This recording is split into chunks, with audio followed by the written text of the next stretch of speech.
Hi friends, நேத்திக்கு வியானா வந்து ஹவுஸ்மேட்ஸில் இருக்கிறவங்களுக்கு எல்லாருமே வந்து ஒரு இன்ஸ்ட்ரக்ஷன் மாதிரி கொடுத்து விட்ருந்தாங்க.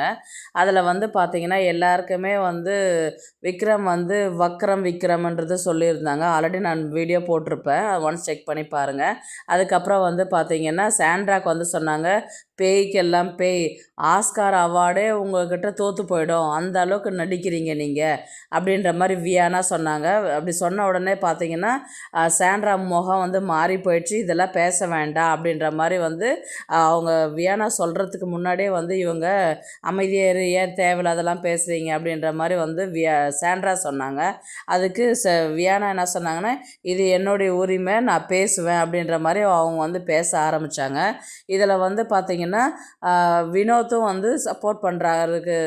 ஆமாம், அந்த அவங்க உண்மையிலே அழுது அழுது சீனு க்ரியேட் பண்ணி ஓவர் ஆக்டிங் தான் பண்ணாங்க அப்படின்னு சொல்லிட்டு வினோத் வந்து என்னை சொல்கிறான்னு சொல்லிட்டு சாண்ட்ரா வந்து விக்ரம்கிட்டையும் சபரிக்கிட்டேயுமே வந்து பேசின்னு இருக்கிறாங்க.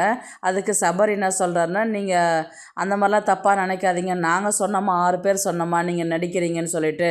அவர் தானே சொல்கிறாரு, வியானா சொல்கிறார்ல, வியானா வெளியில் நடந்து பார்த்துட்டு வந்து சொல்கிறா, அங்கே என்ன நடந்தது ஏது நடந்ததுன்றது நமக்கு தெரியாது, நீங்கள் நடிக்கலைன்றது நாங்கள் 6 பேர் நம்புகிறோம், என்னை வந்து நீங்கள் நம்புங்க அப்படின்ற மாதிரி வந்து எல்லாருமே வந்து சாண்ட்ரா கிட்ட சொன்னாங்க. எதுவாக இருந்தாலும் பார்த்துக்கலாம், நீங்கள் நடிக்கலை, நீங்கள் அவங்க தள்ளி விட்டாங்க, நீங்கள் கீழே விழுந்துட்டீங்க, நீங்கள் நடிக்கலைல்ல, உங்களுக்கு தெரியும்ல, அவங்க சொல்கிறதுக்குலாம் நீங்கள் அதெல்லாம் போட்டு மனசில் போட்டு குழப்பிக்காதீங்க, நாங்கள் சொல்லலை, வெளியில் சொல்கிறத காதில் கேட்டுக்காதீங்க.